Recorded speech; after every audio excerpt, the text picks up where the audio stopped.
নমস্কার, আশা করছি সবাই ভালো আছো। আমি রিয়া, আমার চ্যানেলে তোমাদের সকলকে জানাই স্বাগত। তো সুপ্রভাত সকলকে। তো আজকে অনেক সকাল সকাল উঠেছি, এমনকি স্নানটাও করা হয়ে গেছে আমার, যেটা তোমরা দেখতে পাচ্ছ। তো যাব হচ্ছে মায়ের মন্দিরে পুজো দিতে। এবার অনেক দিন ধরে মায়ের কাছে যাওয়ার আমার মন চাইছিল, বাট সময়ের অভাবে যেতে পারছিলাম না। তো আজকে ফাইনালি যাচ্ছি আমরা। তো এখন যাচ্ছি হচ্ছে নীলকণ্ঠ ফুল তুলতে। স্নান করতে যখন এসেছিলাম দেখলাম গাছে 2-3টে ফুল ফুটে আছে। তো ভাবলাম তুলে নিয়ে যাই, অযথা নষ্ট হবে গাছে থেকে, তার থেকে মায়ের চরণে যাবে। আর আগে আমাদের বাড়িতে একটা গাছ ছিল নীলকণ্ঠ, তখন তো ওই ঝুড়িতে প্রায় 1 ঝুড়ির কাছাকাছি ফুল ফুটতো, বাট এখন সেটা হয় না, কমে গেছে। হয়তো গাছ ছোট বলে ওই জন্য। বাট ঘরের পিছনে একটা গাছ আছে, সেটাতে অনেকগুলোই মোটামুটি ফোটে ফুল। তবে এই গাছটাতে 2-3টে ফুটেছিল, তো ভাবলাম তুলে নিই। তো এখান থেকে আর কি আমি তুলে নেব। মাত্র 2টোই ফুল হয়েছে, আর কালারটা বেশ সুন্দর লাগছে। তো এরপর আমি তুলে নিলাম হচ্ছে দোলন চাপা। এটাকে দোলন চাপা বলেই চিনি, আমাদের এইদিকে এটাই নামে ডাকে, বাট তোমাদের ওইদিকে কী নামে ডাকে জানি না। এরপর গিয়েছিলাম পাশে মামার বাড়িতে লাল জবা নেওয়ার জন্য। আর মামি সকাল সকাল উঠে সবগুলো তুলে ফেলেছে, তো মাত্র 2টো ফুটেছিল। আমি ভাবলাম ওইটাই নিয়ে নিই, তাও আমার পুজো দেওয়াটা তো হয়ে যাবে, যেহেতু লাল রং মায়ের ভীষণ পছন্দের, আর লাল জবাই দিতে হয়। তো এই যে আমি এক সাইড করে রেখে দিলাম, যেগুলো আমি নিয়ে যাব মন্দিরে। তো এরপর আমি সব ফুলগুলোকে পলিথিনে নিয়ে নিচ্ছি একটা, আর সাইডে ঠাকুমা বাড়ির জন্য ফুল তুলে রেখেছে, তো সেখান থেকে একটু বেলপাতা, অল্প সাদা ফুলও নিয়ে নিয়েছি একসাথে। আর বাদবাকি আমি যেগুলো তুলেছিলাম তো সেগুলো নিলাম। তো চলো, ফুল তো গোছানো হয়ে গেছে, এবার আমি রেডি হব। আর আজকে আমি একটা খুব পছন্দের আমার কুর্তি পরবো। এই কুর্তিটা একদম নতুন, পরীক্ষা দেওয়ার জন্য আমি কিনেছিলাম তখন।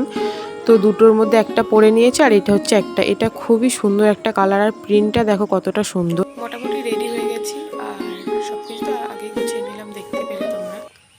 চলো এবার ব্যাগের মধ্যে নেবো ফুল টুলগুলো, সাইকেল বের করবো, তারপরে যাবো রিয়াঙ্কাদের বাড়িতে। তো চলো।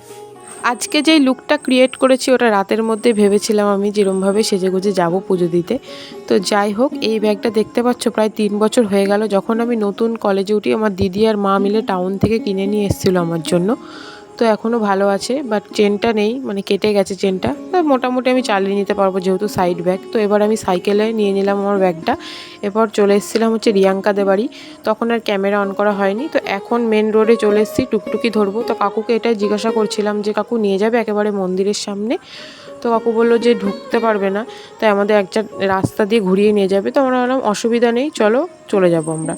তো ফাইনালি টুকটুকিতে চাপলাম, আর 3 বান্ধবী গল্প করতে করতে চলে আসলাম মন্দিরের সামনে। তারপরে নিয়ে নিলাম পুজো দেওয়ার জন্য সন্দেশ। তো এরপর জুতোটা খুলে প্রবেশ করবো। আর এই ভিডিওটা আমি ভেবেছি ক্যামেরা হয়তো অফ করে দিয়েছি, বাট আমার খেয়াল নেই, দেখো ক্যামেরা একাই হয়ে গেছে। আর যেহেতু মন্দিরে প্রবেশ করছি, ভাবলাম দিয়েই দিই, যেহেতু হয়ে গেছে, ফালতু ফালতু ডিলিট করে দিই, আর কি করব বলো। তো এরপরে চলো মাকে দর্শন করাই তোমাদেরকে, আমারও একসাথে দর্শন হবে। অনেক দিন ধরে আমি চাইছি, সেই লাস্ট এসেছি আমি অনেক আগে। তো এই হচ্ছে মায়ের মুখ। আমি কিন্তু আজকে অনেক কিছু চেয়েছি মায়ের কাছে, আশা করছি মা সেগুলো পূরণ করবে। আর বিশেষ করে দোষীরা যেন শাস্তি পায়। সমাজে যা ঘটে চলছে, ওই দিদিটার সাথে যা ঘটেছে, এমনকি প্রত্যেকটা মেয়ের জীবনে যা ঘটছে, তো আমি চাইছি যে দোষীরা অবশ্যই ধরা পড়ুক, আর শাস্তি হোক তাদের, আর একটা ন্যায় বিচার আমরা পাই। তো তারপরে একটু চারিদিকটা ঘুরছিলাম আমরা। তো এরপরে একটু চারিদিকটা ঘুরছিলাম মন্দিরের, আর সব ঠাকুরগুলোকে দর্শন করছিলাম। তো তার মধ্যে আমাদের পুজো দেওয়াও কিন্তু কমপ্লিট হয়ে গেছিলো, আমি ভিডিও করিনি তখন একদমই। তো তারপরে একটু রাধাকৃষ্ণর মন্দির দেখলাম, আর ধূপ আর মোমবাতি জ্বালানোর পর এবার একটু বাবার কাছে আসলাম প্রণাম করতে। তো তারপরে এই যে চলে যাব, মানে বেরিয়ে আসবো, আমাদের যেহেতু পুজো হয়ে গেছে, অনেকটা টাইম কাটালাম এখানে বান্ধবীরা মিলে। তো তারপরে লাস্ট নমস্কার করে চলে এলাম। আচ্ছা, একটা কথা বলি, আমরা যখনই পুজো দিতে আসি তো কদমতলা ঘাটে আসি না এমন হয়ই না। বিশেষ করে আমি আর রিয়াঙ্কা এলে তো আসবই।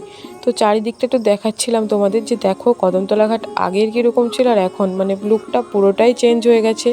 বেশ সুন্দর করেছে, চারিদিকে সুন্দর সুন্দর গাছ লাগিয়েছে, সামনেটা আর কি নদীটা দেখা যাচ্ছে, ছবি তোলার জায়গা করেছে, খুব সুন্দর লাগছিল।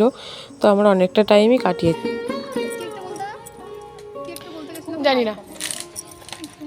তো আমাদের পুজো দেওয়া কমপ্লিট হয়ে গেছে, আর পুজো দিতে আসলে আমরা কদমতলা ঘাটে যাব, সরি আসি কদমতলা ঘুরতে। আচ্ছা, তো এরপর অনেক ভিডিও করেছি, অনেকগুলো ছবি তুলেছি আমরা সবাই মিলে। তো তারপরে প্রচণ্ড রোদ ছিল, দেখতে হয়তো অনেকটা সুন্দর লাগছে, কিন্তু এই রোদ একদমই নেওয়া যাচ্ছিল না, যেহেতু না খেয়েছিলাম আমরা, সবথেকে বড় কথা এটাই। তো তারপরে ওখান থেকে বেরিয়ে আসলাম। আসার পথে আমরা অরুণ আইসক্রিমের সন্ধান পাই একটা দোকানে। তো নতুনই হয়েছে কৃষ্ণনগরে এটা, তো 5 টাকা করে আইসক্রিমগুলো ট্রাই করলাম, মোটামুটি খেতে ভালো ছিল। এরপর বাড়িতে এসে ফ্রেশ হয়ে খাওয়া দাওয়া করার পর বিকেলবেলা এই সিংহাসনটা পরিষ্কার করছিলাম, কারণ আমাদের সিংহাসনটা অনেক পুরনো, আর সামনে মানে পরশুদিন জন্মাষ্টমীর পূজা, তো ভাবলাম তার আগে সিংহাসনটা পরিষ্কার করে নিই। তো প্রথমে আর কি এখানে সাদা রং করেছি, তো এর ওপর দিয়ে করব কলকা।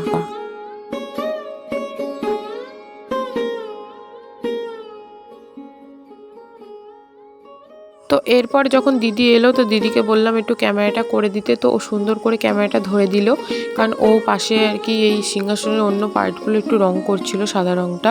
আর হ্যাঁ, জানি অতটাও ভালো হচ্ছে না, কারণ প্রথমবার করছি, এর থেকে আমি ভালো হয়তো করতে পারবো না, যত প্র্যাকটিস করব তত হয়তো আমার হাত ভালো হবে।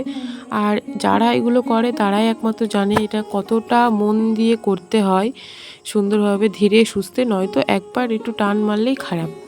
তারপরেও আমি প্রথমবার এরকমভাবে করেছি, তো একই কথা বারবার বলছি, প্রথমবার, যাই হোক, বাদ দাও ওইসব কথা।